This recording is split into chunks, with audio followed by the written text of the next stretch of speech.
अस्सलाम वालेकुम, welcome to our channel Urdu by Adeel. मैं हूं आपका दोस्त अदील। आज की इस वीडियो में बात करने वाले हैं किरण नाम के बारे में। जानते हैं कि किरण नाम का मतलब क्या होता है और किरण नाम वाली लड़कियां कैसी होती हैं। और आइए वीडियो की तरफ बढ़ते हैं। किरण नाम का मतलब यानी मैनी शुआं, रोशनी की किरण और तेज़ रफ्तार के होते हैं। किरण नाम की तख्लीक ज़बान में बात करें तो ये करबी ज़बान का नाम माना जाता है। किरण जिस लड़की होती है। किरण नाम का खुशकिस्मत नंबर 7 माना जाता है। किरण नाम का मज़ाहिब मुस्लिम होता है। किरण नाम की लकी तारीखें 5, 2, 7, 9 और 14 होती हैं। किरण नाम का बेहतरीन वक्त 11 AM से लेकर 1 PM तक होता है। अब बात कर लेते हैं कि किरण नाम के लकी दिन कौन से होते हैं। तो लकी दिनों में बुध और जुम्मा शामिल होता है।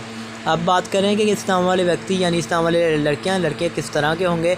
तो आप हर चीज़ को गहराई की हद तक समझना चाहते हैं जो कभी आपके लिए मुश्किलात पैदा कर सकती हैं। इस नाम के हाकिम सियारे में मरकरी शामिल होती है और इस नाम की मुआफ़ी धातों में कांसी और तांबा भी शामिल होता है। अब बात कर लेते हैं इस नाम के लकी रंग की।